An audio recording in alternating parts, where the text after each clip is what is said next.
guest, the Opposition Leader Anthony Albanese, joins me now live from Canberra. Thanks for heading straight up, Mr Albanese. My pleasure, Leigh. Whichever way you look at it, you can't deny that under the Morrison government, Australia has come through the COVID pandemic economically and health-wise among the best in the world. And so really, what do you have to complain about? Well, Australians have been magnificently. There's no question about that. They've shown resilience, they've made sacrifices in order to protect each other. That's the value of caring for each other that makes us such a great country. Takes leadership. We've also had, the leadership has come from Australians here, Leigh, and by and large, they have overwhelmingly responded. But the other thing that has happened during the pandemic is some of the weaknesses in our economy. Our vulnerability has been exposed. Our need to manufacture things here, our need to be more self-reliant, and we need to grow back better. That's my vision. The tagline of your speech tonight was a Labor government, a government on your side, but a huge number of Australians were kept afloat thanks to JobKeeper, and their first-hand experience is of the Morrison government squarely on their side. Well, Leigh, as you'd be aware, it was Labor who put forward the idea of wage subsidies, and Scott Morrison called it a dangerous idea when we did so. It was only when the queues formed outside Centrelink offices that the Prime Minister changed his view of that.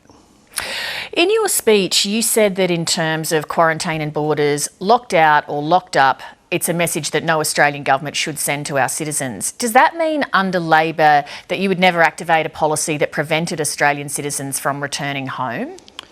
No, what I mean by that, Leigh, as you'd be aware, is that we brought citizens home from Wuhan at the beginning of the outbreak. We managed to get Australians home in those circumstances, but the Indian community or the Australian diaspora in India were told that if they tried to return home, they would be subject to a prison sentence or very hefty fines. The Prime Minister promised to get Australians home by Christmas, and that shouldn't have been beyond the capacity of the government to do so. We've never had more aviation assets, whether they be the Australian government's assets through the Air Force or Qantas planes sitting in Central Australia available at our disposal, and we should have done much better at bringing Australians home. Australia's economic recovery hinges a lot on when international borders will reopen. How much longer can Australia live in this kind of elimination bubble? And as vaccination rates increase, will you encourage your Labor colleagues among the state premiers to stop with the lockdowns over one or two cases? Well, the premiers have kept their respective states safe. It is Scott Morrison who went to Queensland and criticised Anastasia Palaszczuk for keeping Queenslanders safe. I think she's done a magnificent job. What we need to do in order to open up the economy is to get two things right: vaccinations and quarantine. And tonight I put forward a plan for Australian government involvement in quarantine around the nation with appropriate facilities, including the one I nominated outside of Darwin. It's 38 kilometres outside of Darwin that's currently being used by US Marines. The fact is that we need to get those two things right, and the government has bungled both of them. We were told 4 million people would be vaccinated by the end of March. We're now in mid-May, and we're still not up to that figure. On your plan for government support of startups called Startup Year, wouldn't the good ones already attract private sector seed capital, so the government will just be wasting money on those that aren't appealing to the market? No, that's not right, Leigh.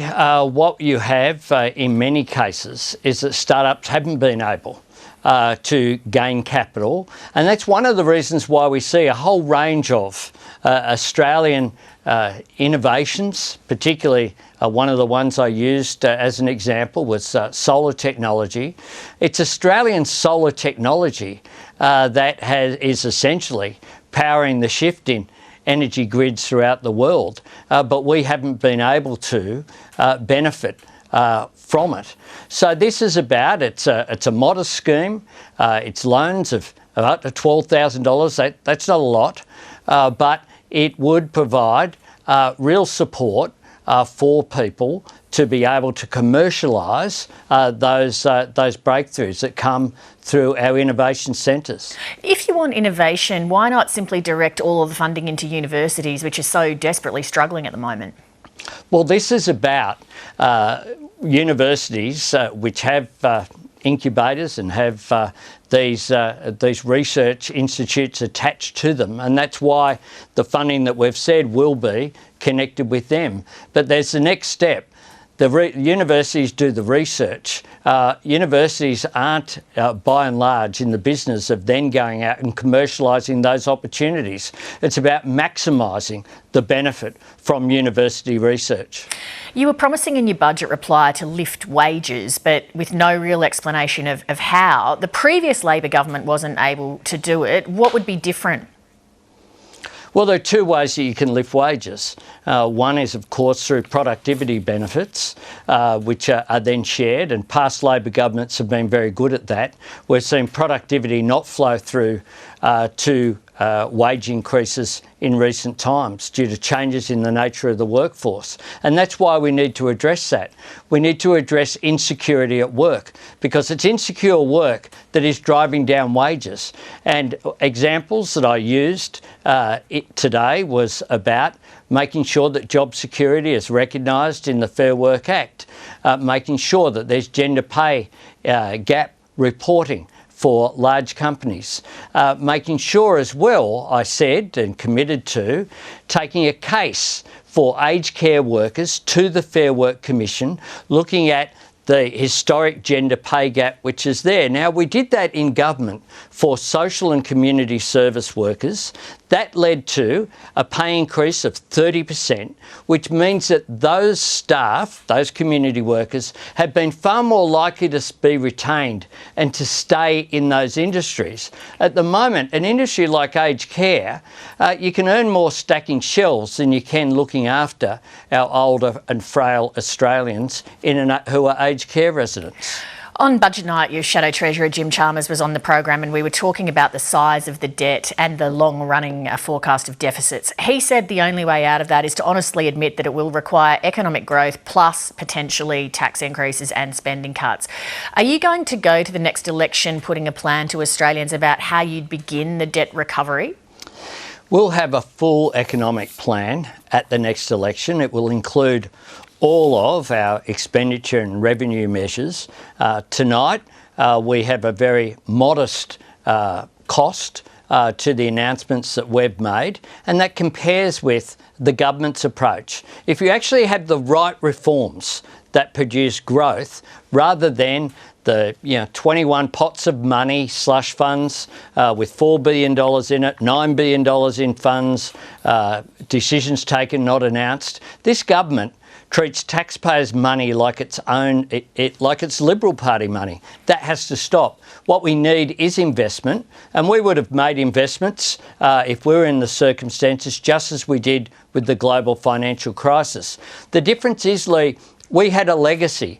We left paid parental leave. We had a fibre to the premise national broadband network. We had infrastructure in every school in the country. We reformed public transport with major projects, regional rail link and projects right around the country. We finished the Hume Highway. We started the duplication of the Pacific Highway. What has this government got as its legacy apart from $1 trillion of debt? We're out of time, Anthony Albanese. Thank you. Thanks very much, Leigh. Hi, I'm Leigh Sales. Thanks for watching this story. If you'd like to watch more of 7:30's stories, they are on the left of your screen. And tap on the button below to subscribe and get the latest from ABC News.